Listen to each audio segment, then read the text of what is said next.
Hey everyone, welcome to the first episode of the Duck Pond.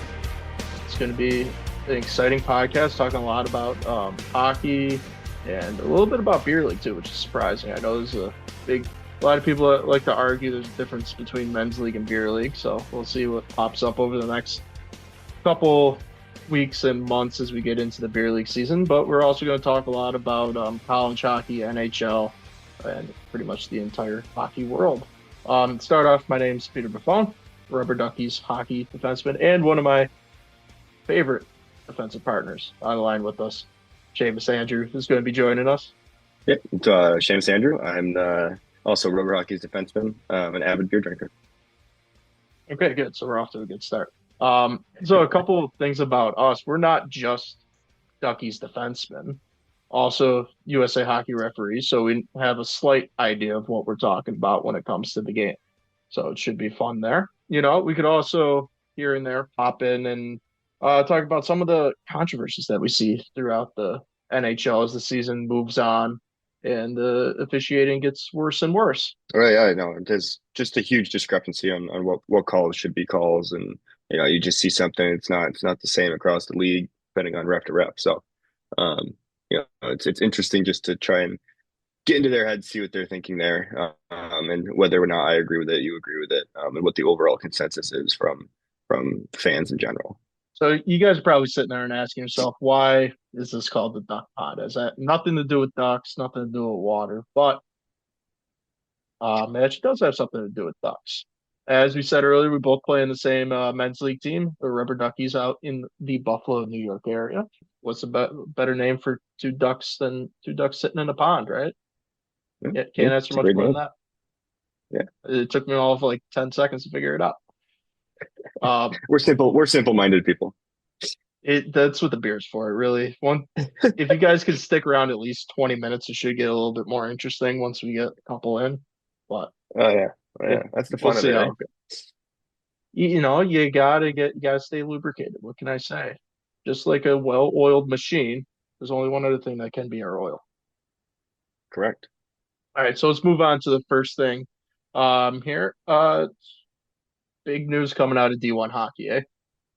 Yeah, yeah, huge. It was reported today by Flow Hockey and also confirmed by Eric Lang, the head coach of AIC Yellow Jackets, who play in the Atlantic. They next year will be transitioning from a Division One role down to a Division Two role, which is very surprising because D2 hockey, there's not much of it.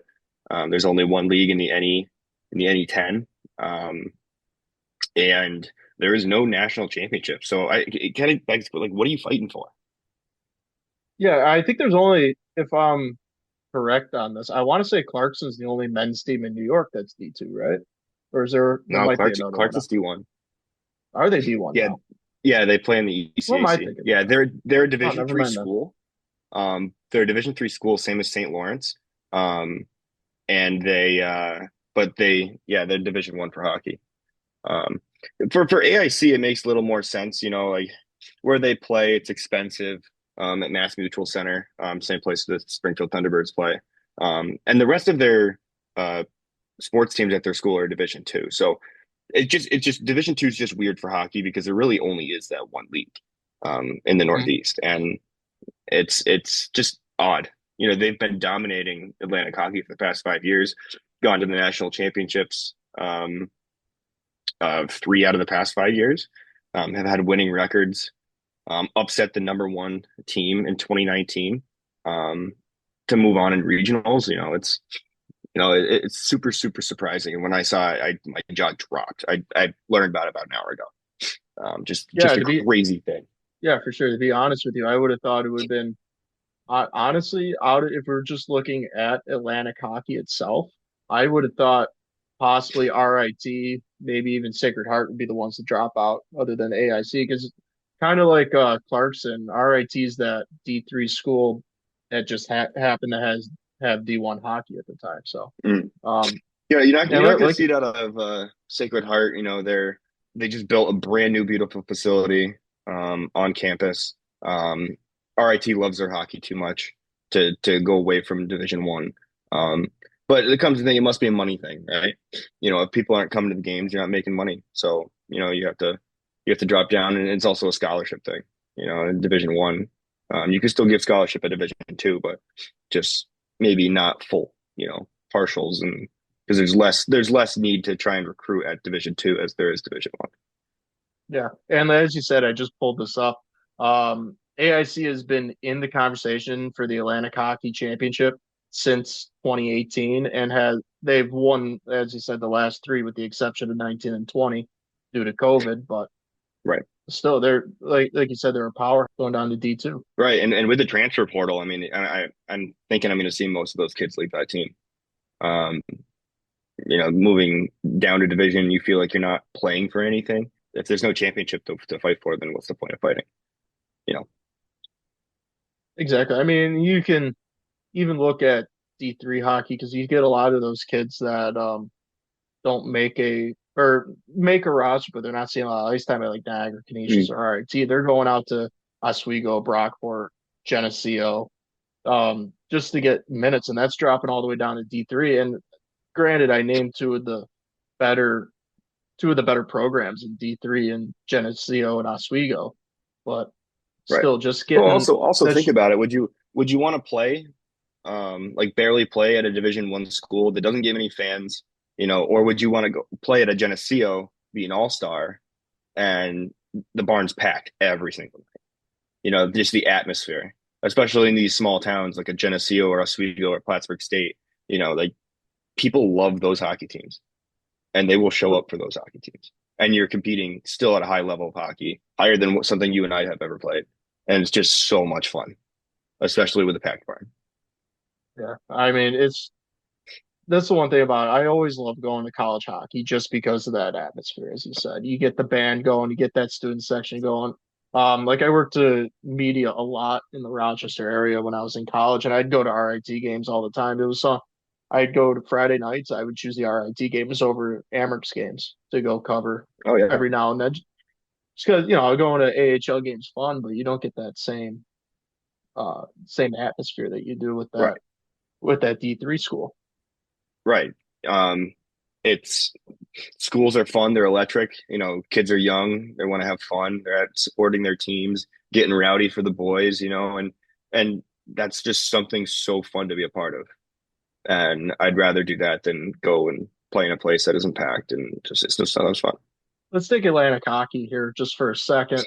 And you've been around Atlantic hockey a while. You've been to a lot of these different, or at least a couple of these different barns that these teams play. And what's your favorite so far? Oof. Sacred Heart is beautiful. It's brand new. I've been to Air Force, never worked an Air Force game, but I've been to Air Force. Just also beautiful. Like these schools, they have these nice rinks, and especially for being lower scale in the Division 1, it's not a BU, it's not a BC. We're not seeing national championship after national championship in our league.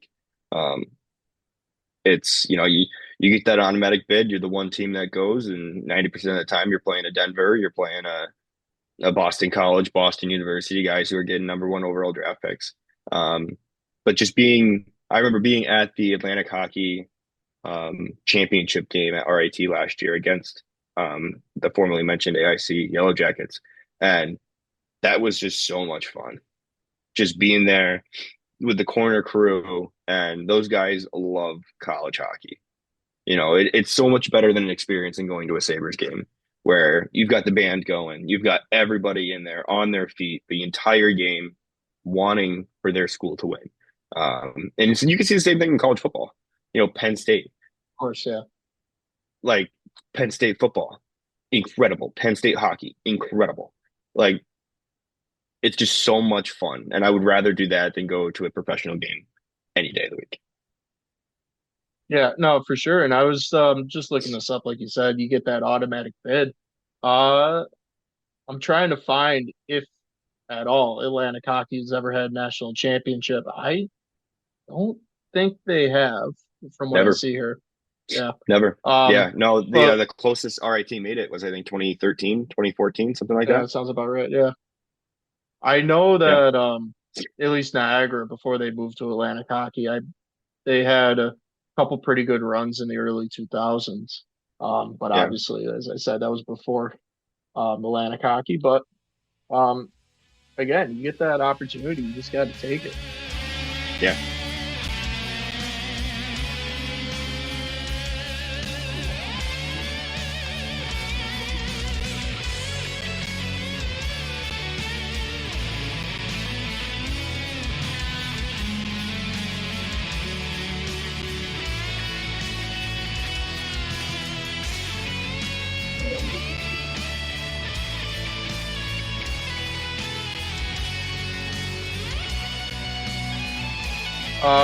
So let's push it over. Let's keep it with D1 hockey for a second here, and the CHL, which if people out there aren't familiar, that includes the WHL, QMJHL, which also recently changed their name to the Quebec Maritime Junior Hockey League. You didn't know that. Did not. And the OHL, yeah, and the OHL have opened up D1 eligibility for their players now, which, as you said, as we just discussed a couple minutes ago about these D1 guys not being on a roster going down to, get some playing time in D3 hockey, that could push out a lot of those lower level D3 players now because the Yeah. spots are just going to start getting taken up by these junior kids coming in. Yeah. Yeah. I mean, you're seeing it even now. Prior to this, kids who were borderline Division 3 players, going and playing ACHA D1. There's just so much college hockey now. Every weekend I'm so busy. Like I got 2 games I've got a combination of 4 college games this weekend, all with different teams, different schools. Um, it's just going to make hockey better. And that eligibility, I mean, if you are under an NHL contract, you can't play Division 1. And you're also not eligible if you played major junior hockey in the CHL. You can't play Division 2 or Division 3. So this is going to be a Division 1 only. Yeah, but still, you still see those issues of those lower level D1 guys. They're just going to drop to D3 now. You know what I mean? Just Yeah. like we talked about. But still, it's opportunity to get because get a couple of the better. I don't want to say better, but at least raise the level just a little bit of D1 hockey because Mhm. we've seen in the past years that there's been an increase in draft picks coming out of college hockey, but it's still nowhere close Absolutely. to the CHL. And obviously, allowing these kids to get their education now too, alongside of playing hockey and still having a chance to go out and make an NHL roster. Has It's to be it's big for it's them. it's huge for the NCAA. It's going to make the NCAA more money. It's going to make hockey for the NCAA better. The leagues it's going to hurt is going to be the USHL, the NAL, all these tuition free, which were, in the past feeders for NCAA hockey. Those are the ones that are going to suffer the most because now kids are going to go up and play major junior. Um, and, wearing visors at 17 years old. Of course, you're always going to have the Connor McDavids, the Patrick Kanes, the kids that are so good they don't even play. They go straight to the NHL. But even look at a Macklin Celebrini, kid went at 17 to the NCAA, dominated. Like he had no business being in the NCAA. That kid was so good, and look at him tear up the NHL right now, even at the young age he's at. You got to look at not just Max Celebrini, but just in the past year, you even have like Johnny Gaudreau coming out of college, coming out of BC, national championship coming right in, and he made a splash in his first year up in Right, Calgary, even making all the way to the All-Star game in his first year. So it's not like there isn't the same level of hockey in college right. than in juniors. It's there, but it's just like you It's said, it's an the biggest thing is can you translate from dominating in the NCAA to dominating in the NHL? Because it's 2 different play styles. Like it's the same thing. You can go play in the null. You're going to play a different game as you play in the NCAA. And these top recruits, the ones who are good enough to be able to adapt themselves to still dominate at that level, those are the kids that are going to make the NHL and be all stars. and you got to see that this as you talk about play styles here, obviously the NCAA you can argue is a little less physical and obviously the fighting aspect of it. Hmm. But you got to see these kids coming in from juniors. They can brawl up there, as you said, wearing visors makes it a little bit easier. There's no the rules surrounding fighting is obviously not as strict up there as it is in Hmm. college hockey. And I think this is going to make college hockey a lot more hard hitting. Not a lot more hard hitting, but at least more hard hitting Yeah, coming in, no, which as the is going to game make gets it faster, interesting. you'll see that. Yeah. And also with this new rule bringing in these junior guys, it's going to eliminate those 21-year-old college kids coming in. As you said, they're playing in the USHL, the BCHL, and all those other junior leagues, at least in America and all and stuff. They're not coming into college as 21 anymore. You're going to get those age outs at 20 um, coming out of the CHL, and even probably those 18 and 19 year olds that have 2 or 3 seasons under their belts before they even Right. transition into college hockey. Yeah. Yeah, it's just gonna make hockey better, obviously probably D3 will probably still have those older guys. Just because, the typical Division 3 hockey player, you go in as a 21-year-old freshman and you're graduating at 25, 26. So I think it's just good for the game. It's gonna make the game faster, it's gonna make the game younger. Um I'm excited for it. It's unfortunate for USA hockey development with the USHL and the null, but it's overall better for the game. All right. So as we move on here, there is a story coming out of the OHL with a player suspended 5 games for calling an opposing player, quote, a Mennonite. Um, this was your story you brought up to me before we got on here. So according to the Yeah, London Free, it's just I don't know. I I just think it's getting a little weak. I mean, if he throws out like a racial slur or something, absolutely. Um, it's just weird. I think it's just a weird. I don't know. And I get that it breaks their inappropriate language and their terms and stuff, and I totally get that. I don't know. What's the line if anything offends anybody? yeah, and we both played hockey up until semi high level, and we've had our fair share of chirps back in the day. Oh yeah. I don't know how you just come up with that. It's like one of those ones where you like not even like don't if someone came up and had that said that to me, I wouldn't be like, oh, like I wouldn't be offended by it. I'd kind of be like, "Eh, What? where the hell did you get that from? Like, Yeah, I'd be yeah, more I'd be confused more than anything. confused than anything. Yeah. Right. I don't know. It's But it's it's, it's interesting. yeah, and according to this, it was London Knights forward Landon Sim handed a 5 game suspension um, with the incident that occurred on November 6th against the Sault Ste. Marie Greyhounds. So, Yeah. um, It's yeah, it's the Blues draft pick, 2022. He's eligible back in the OHL on November 22nd, when the Knights are playing the Owen Sound Attack. It's just an interesting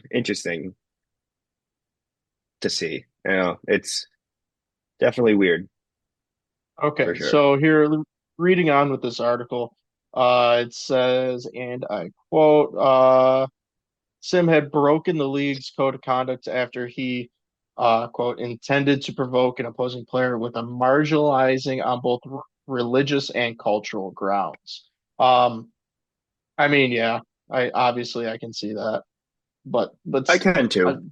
I think I just need more context for it to really make sense to me. yeah, like I mean, obviously we probably will never get this. What was the actual chirp? How did it Right, come out? What was the situation? But right. again, I circle back to my probably very um minor issue of how do you come up with that just on the fly? Like it's not something that you and I would come up with on the ice. You No, know what I mean? no, they're not Just the chirps. I mean, trust me, you and I have said our fair share of edgy stuff out in the ice. yeah. But that's just not something that was ever in my repertoire. And And I maybe wouldn't maybe even he was watching Breaking Amish before he went out on the ice that day or something. But I don't know. It's just odd. It's odd to me. oh with that I was just watching a little bit of Letterkenny. You could be thinking of Noah and Anita Dick. Um I know that's always a good one. Their daughter's Charity and Chastity Dick. Um So, he could have honestly, he could have just watched a little bit of, you're hanging out in the room before the game, you get your pregame stuff done, watch a little bit of Letterkenny, hop out on the ice, and boom, there you go. Now you have a Boom, there five she game goes. suspension. But Uh, because how some of those, even those junior, let's talk a little bit about junior hockey in the locker rooms. At least they have close to, and same thing with college. If we circle back to that, they have pretty much the same amenities as you would in the NHL, oh yeah, for sure. or at least damn close to it, right? Um, Yeah, unless you were playing for the Arizona Coyotes for the last 2 seasons. or visiting the Arizona Coyotes in the last 2 seasons where you got to get dressed in a Zamboni room. That's a whole nother issue in itself, but you never No, know. Maybe I needed to. Utah's looking great. Utah's looking great. I'm happy for those boys. But did you see the discounted tickets in the 300 level where you can't see the You can't even close see the in? Get third of the ice. Yeah. like I understand you're selling those at a discount, but my guys, I clearly you're trying to shove hockey into a basketball um Yeah. And they're purpose gonna do built basketball renovations. arena. Yeah, I mean they had Obviously, yeah. what? They had like 3 months to plan this. Like, for only having 3 months, they're doing a hell of a good job. I mean, and you look at what Barclays Center had in years of planning, and they still couldn't make Oh, the Islanders fit, and that was another basketball built arena, purpose right. built arena, and they still couldn't. My dad went to games there and he said it was probably one of the worst viewing experiences he's ever had watching a hockey game. Um, just not built for hockey. I will say though, one place I would want to go out and see a game that was Barclays, the new or not Barclays. Oh my God, The new where are the one, Islanders playing now? the new Nassau Arena. Yeah, yeah, yeah, down in oh my God, what's the? I can't think of the horse race now. Triple Crown, third Oh one, fuck, Derby, Preakness. Oh, Belmont, out at Belmont. Belmont. Yeah. Yeah, no, Um, that'd be fun. Yeah, that place is supposed to be beautiful, from what I heard. I've heard. But another thing is like you get into these new arenas, it's always so much more expensive just I because know. they're trying to make up for costs. Even look at here in our hometown, the Bills. Like that arena is going to be so freaking expensive, and it's going to sit less people. Uh, it's gonna sit less people, but let's be honest, it's gonna be it's gonna be even though it's sitting less people, it's still gonna be a the atmosphere is gonna be. I think personally, I think the atmosphere is gonna be even higher because you're gonna be a little Oh, bit closer and you're absolutely. gonna be right on top of everyone. It's gonna be like we talked about. It's gonna be a little bit more of that college atmosphere there. Yeah, and also with the little bit of roof that they have, that sound's going to be bouncing back down, so it's going to be loud in Yeah. that place. It's kind of like Seattle, you know, Oh, for sure. just the Yeah. just the way that the building is shaped, sound. Third down train horns are going to be buzzing, like it's going to be a great time. Yeah, it's just a lot of money is going into that, and it's going to be harder for the people that aren't multimillionaires to go and enjoy more than one football game a year.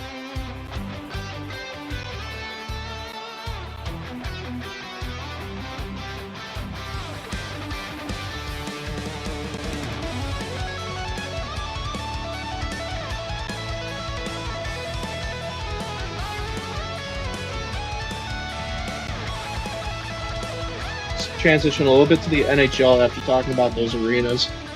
The Sabres Mm-hmm. striking loss to the let's be honest, arguably one of the worst teams in the NHL in the Montreal Right. Canadiens, 7-5 starting off. It looked like a typical Duckies game starting. High Yeah. back and forth, high scoring, no defense. I have no honestly, I don't know what happened with that team. They were rolling so well going into the third, and honestly, they look like they just lost it. Yeah, I mean, you and I were both at that game. It was a high scoring, no goalie. Like both goalies got pulled. Sam Montembeau went in for Caden Primo. Levi went in for Luukkonen. Um, it was a shootout. It's something that the Sabres should have won, and they just lost it.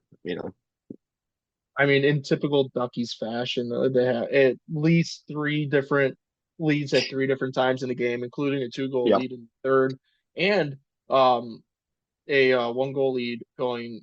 right at the end of the second, which they lost in under a minute, Yep. right at the end of the period, which killed them. Uh, Hmm. but I think the biggest story coming out of that has to be Tage Thompson going down lower body injury. Um, Yeah, yeah. I still don't know what, and that's one thing I don't like about the NHL is that they're so secretive. I mean, you could argue that the NFL is also like that too. I mean, we all looked at Josh Allen, keeping it with the Buffalo thing here. Josh Allen this entire season with that left hand. Let's be honest, the entire world knew his left hand was broken. They just wouldn't Yeah. come out and say it. But Yeah, but um, even like I guess you can see it a little more when Sabres player goes down the tunnel. There's no mhm. cameras in the tunnel. Whereas Yeah, every time an NFL player walks down the tunnel, there's like 50 cameras on him. So it was just like all of a sudden Tage Thompson wasn't on the ice, wasn't on the bench, and you're like, what's going on and to here? be And completely honest Thompson with was you, needed in that game.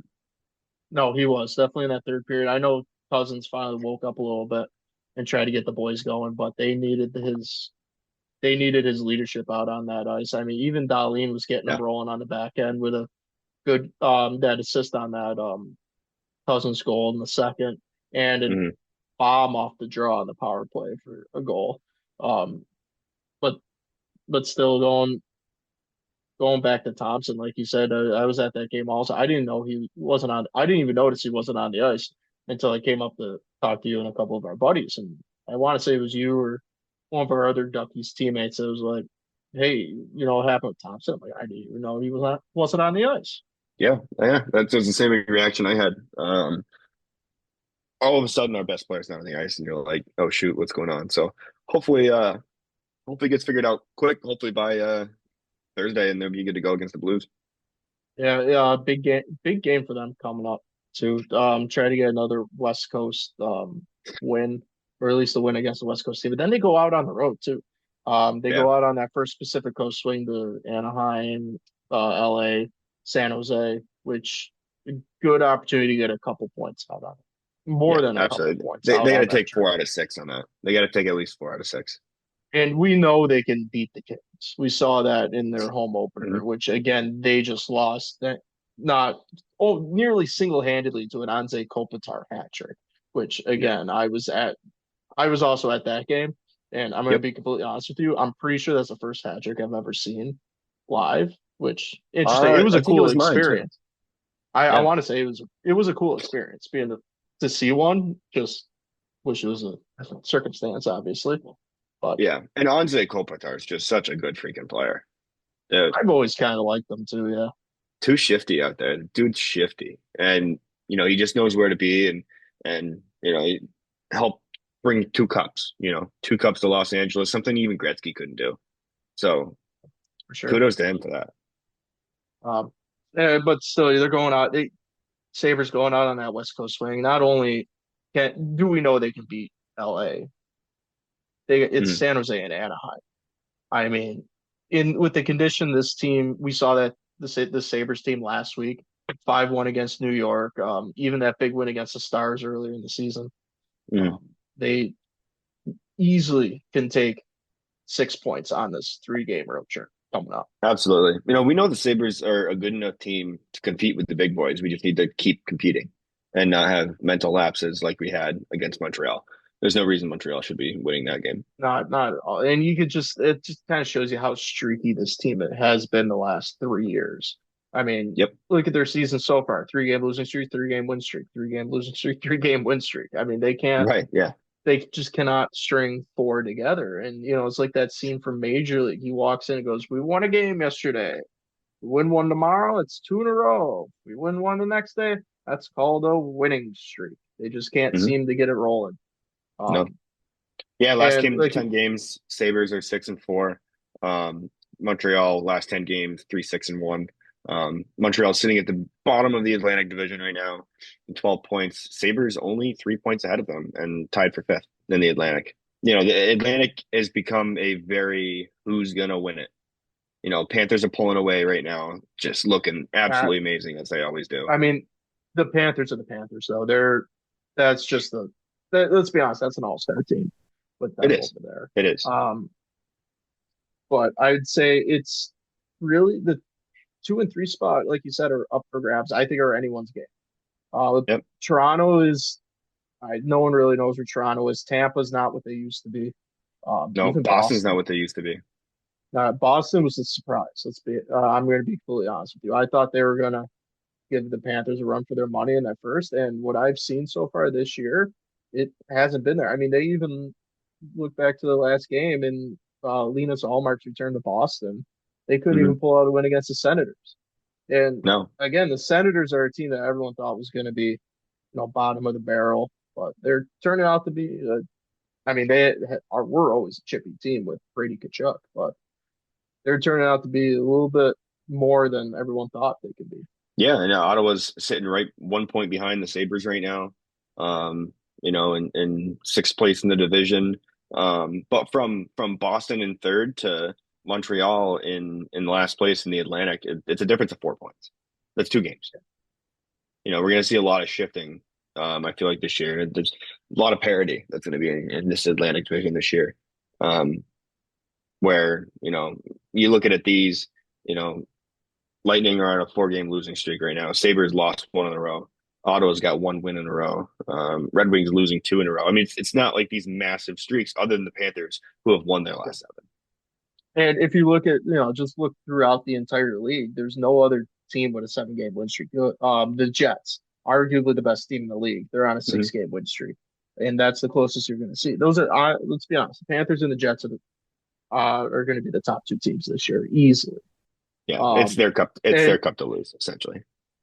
we're saying this very early in the season. It's not even Thanksgiving yet, and a lot of True. I people mean, there's say, yeah, we're not even a quarter of the way through the season yet. We're close, but we're not there yet. right. I mean, Sabres 15 points. Let's compare this to last year. Um, Maybe I should actually look up my stats before I say stuff on the air. That sounds like a good idea, right? Not all of us can be perfect. They're sitting about even what they had last year. Maybe a couple more points, um, but again, the Bruins have just been a surprise out of the gate. There's no reason that team should be 7-7-2 at the No, they moment. should be Let's be competing with the honest. Panthers. They should be Easily. with the signings they made with Swayman. They're putting all their money in on Swayman, which I think was a good idea for the future, but he just hasn't performed to an $8.25 million goalie so far. No, no, Elias, they signed him off the playoffs. yeah. It, Elias Lindholm has not done much for the Bruins. Big signing. Zadorov, same thing, hasn't done much. You know, Pasternak, Pasternak needs a superstar to play with. He doesn't have Bergeron anymore. He doesn't have Brad Marchand at his peak. He doesn't have David Krejci. So I mean, he needs to step it up. I need some more Game 7 against the Leafs against him. yeah, for sure. And I mean, on the other hand of that, let's look at a couple of I use my air quotes here, big signings for the Sabres this year. Um, exact opposite. The Beck Malistad, Jason Zucker, and Ryan McLeod have been outstanding for the Sabres so far this year. I mean, Yeah, McLeod and absolutely. Zucker have been arguably their best line. Yeah, I'm and pretty sure they're Greenway as playing with well. Krebs. Yeah. I mean, Greenway is always, I always liked Greenway when they picked him up a couple years ago. He was the big body, Yeah. throw around something that the team really needed.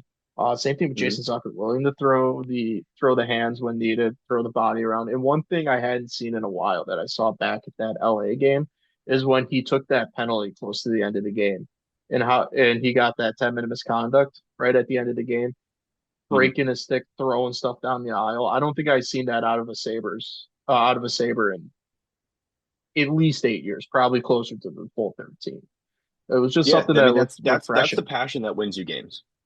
Yeah. When you care about losing. You're not there to go to the game, make your 8 million bucks, and then go home and shag your wife. Like you want to be winning. Sabres haven't been in the playoffs since when? 2013? 2011. I think 11, it's 2011. 11, yeah. 13, yeah, 13 years, 2011.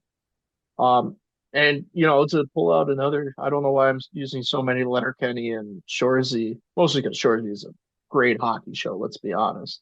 I'm actually going to that game tomorrow too. The Are you? Shorzy and the alumni game. Dude, I think it's gonna be so much fun. Anyway, pulling out another quote is they don't love to win. You need to hate to lose. And Right. it is a true quote. And just looking at a couple of those guys that work on that show, whether it was Jared Kizo or Terry Ryan, they've all played high levels of hockey. They know what it's like to go out and really perform for a championship.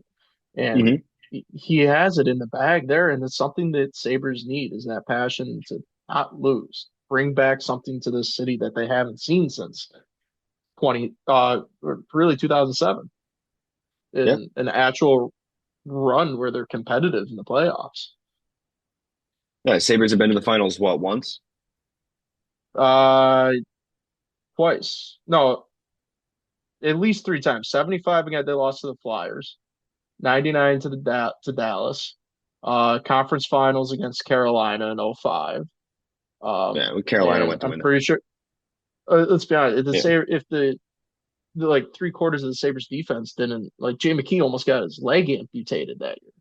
If they didn't, if that didn't happen, they win that cup there in '05 against that Edmonton team. But Yeah. that's a wild alternate history theory. That's for our other Right. podcast where we go on about alternate history, right?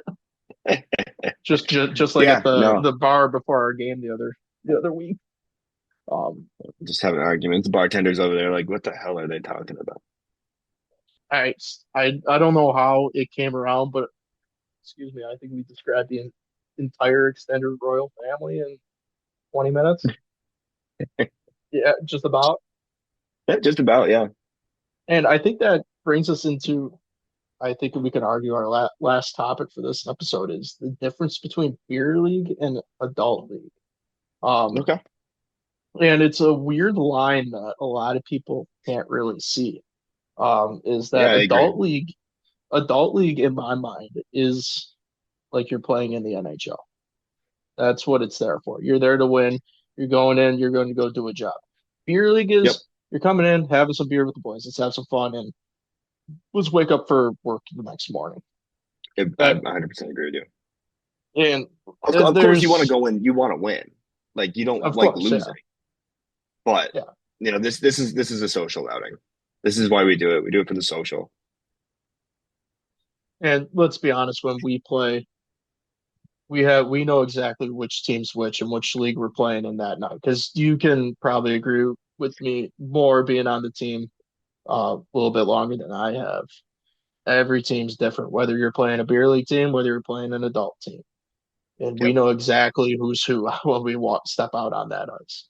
Yep. Um, and that's the one thing is what gets me is a couple of those teams that just they they want to think it's the NHL. I'm like, guys, we got to get up for work in the morning. Right. We It's an we got to go 11:15 into game. work. I'm I'm not rushing into a corner to get my head knocked off for a puck Right. for to you know what I mean? And like you said, I want to win and everything, but I want to go. I want that championship. I want that free Southern tier jacket this year. Oh, Right. big prize, right? I still want it, but I do um, too. But if we it's lose, we not lose. worth. Yeah, it's not worth me losing my head in a corner when I get two-handed. Right. Right. With that being said, though, when that does happen and they're all surprised when someone comes back and lightly slashes someone on the wrist for no apparent reason, and then they're all surprised that, oh, yeah, you two-handed me in the back of the legs. Someone's gonna get hit. That's what's gonna happen. Um, that may or may not have happened to me the last week or two, but I think that's a story for another time. Yeah. Well, we'll let the tempers flare for a little bit, and then we'll get I back didn't do to anything. I didn't do anything. I raised my stick, floated it near his hand, and it just so happened to hit his wrist. What? It, that this it's not. It wasn't a two hand. Okay, it wasn't like the first time I did it against the same guy.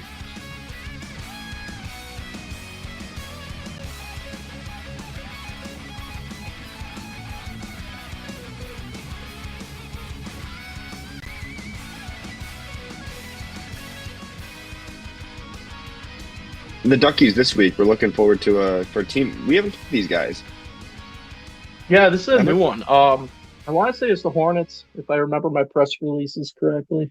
Yep, the It's Hornets. going to be. Yeah, it's going to be an interesting game. 10:30 game, not horribly late, but not like bright and early in the Hmm. morning. But it should be interesting to see how it plays out. I want to say we're what 1-0-2 going in against teams we don't know I think so so. far, or at least new teams we played. Yeah, I Because think so. we beat the Flavor Town the first week. Yep. Um, OT lost to the Ice Wolves. Hmm. OT lost to Black Sheep, and then outright lost to Palm. Yeah. And Yeah, I mean, Palm, we've even seen even a even just fair looking amount up of times. the Yeah. stats for the head to head, I mean, we're scoring more goals per game than they are, but we're also letting in more goals per game. I Um, think that's the other pairing that needs some work. I mean, yeah, as for us, I think we're playing fine. I think we need to talk to the other two defensemen on the team. Maybe if they can stay on their feet a little bit longer, then like physically, legitimately stay on their feet, it might help us a little bit more. Um, you but know, I don't goal know. scorers, goal scorers for us, it's the David Held, 6 goals in the year so far, through 4 games. For the Hornets, it's Michael Capizzi, 4 goals through 4 games. Assists, Kyle Flynn with 6. David That Held, has 10 to be right. points. No, that can't be right. Flinner cannot have 6 assists on there. Well, that's what the stats say. Yeah, the stats also say I have 2 goals, which is a straight out lie. Just going on what the website's saying. You So far this year, so Fisher, 5 assists for me through 4 games.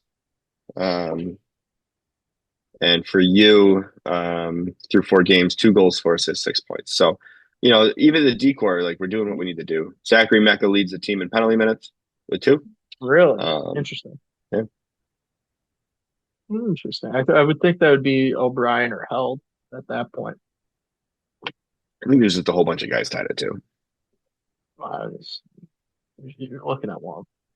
And now for all you listeners out there, if you do want to keep up with what's actually going on in Duckies hockey, you can follow us along at at Rubber Duckies Hockey on Instagram. Um, After every game, we do put out a post game interviews, highlights, and everything. And there's going to be more to come on that also. Look out for the new Twitter, Rubber Duckies HC. So same thing going out on there. Also some fun little press releases. It should be interesting. It's always a fun time when we walk in and get to see Murr and Merce kids everyone. love it too. Merce kids Merch think kids that, love yeah, he plays in the NHL. Put him it. up I on the love it. TV. I love it. Actually, I have a funny story I need to tell Murr. I might as well tell it here too. So obviously we're recording this. It's November 12th. Yesterday was in the United States, at least Veterans Day. And in Canada and across most of the other world, it's Armistice Day or Remembrance Day for the Mhm. end of World War One. And in Canada and most of the British Commonwealth countries, you wear a poppy on your jacket or your blazer or whatever you're wearing that day. Usually Mhm. wear it for like a couple weeks before and after um, uh, Armistice Day or Remembrance Day, which it is in Canada. And so I'm out at the bar Friday night with my buddy whose mom is from Montreal. He's half Canadian, has a Canadian passport. So he walks in, he says hi to me, and I turn to him and first thing out of my mouth, I look him up and down. I go, "Where's your fucking poppy?" He goes, "What do you mean?" I'm like, "Where's your poppy?" He goes, I'm like, what? Where's your poppy? You're not wearing a poppy. Where's your poppy? I need a poppy. You're Canadian, are you not? He goes, yeah. And I'm like, where's your poppy? I mean, the nerve of some people not wearing their poppy. It's just, You know, if I had one available, I'd wear it. I was I think, I think, flabbergasted. I think that, for it's such an honor for these people to have it. Yeah. And whether you served or you didn't serve, they made that ultimate sacrifice, especially during World War II. Um, and having it for them is super important. I know I had one when I was a kid. because I grew up very I mean, close to. growing up that close to Canada. I mean, Yeah, granted, all of this was out of good fun at the bar, but still, yeah, you got to make them known that, dude, you got to wear your poppy. Come on. absolutely. It was a little bit of fun. I want to say, you know what, the other thing we were watching that night was going back to a little bit of hockey, was the U.S. Canadian women, the rivalry Oh, series. rivalry series. I was Yeah, watching it. It was Canada's up in that right now. They're up 2-1. I didn't see the last game, but I did see game two. Canada was up, I want to say 4-1 going into the third period, and Hmm. US rocketed back with 3 goals in the last 5 minutes of the game. This is game two I'm talking about. And Hillary Knight, I want to say, hit 2 goals also. They forced it all the way to a shootout where they ended up losing. Excuse me, in a 5-round shootout, but still, they're exciting games. What They I've are, seen. and those women hate each other, and they are Oh, they really do. pounding each other. Like those are fun games to watch. Hmm. Absolutely. Actually, my buddy, same one I was just talking about the poppy, he just texted me something about tomorrow because he's the one I'm going to the Shorzy game with. And I just responded to him. I'm like, you better wear your poppy. Dude, he needs to wear his poppy. Um, but on that terrible disappointment, I think that's going to put us close to the end for this week. Um, and we'll tune in to the Instagram at Rubber Duckies Hockey and Twitter Rubber Duckies HC on Friday or Saturday. We should have our post game coming out from our game on Thursday, so that should be something to look for. What are your goals going into our game Thursday? I think just once we get a lead, keeping it. Same thing I said in my interview after the game last week. We need to make sure that when we get leads, we keep leads. It's super important, especially with us because we fall apart and Murr's out there being an animal and we're not being there for him. So we just need to get lead, keep lead, or extend that lead, without being selfish. I will say I have gotten a couple complaints that you need to start wearing a shirt during your post game interview. Oh, boo-hoo. I don't wear a shirt on my equipment. Why am I going to wear one on a post-game interview? All right, fair enough. There you go. Tune in on Friday to see Seamus's nipples in his post game interview. If he Well, I even mean, performed, you're if the you one who's perform well controlling the enough. camera. You could just go from here up. Hey man, I am an artiste. I am an artiste. Who's complaining? Send me their phone number. I'm pretty sure it's Flynn and O'Brien. So They're just jealous. yeah, because yeah, they're jealous. Anyway, like I said, catch us Rubber Duckies Hockey on Instagram at Rubber Duckies HC on Twitter. We'll check in on Friday for a post game from our Thursday night game, and we will see you guys next week. We'll keep you up to date on all your hockey news.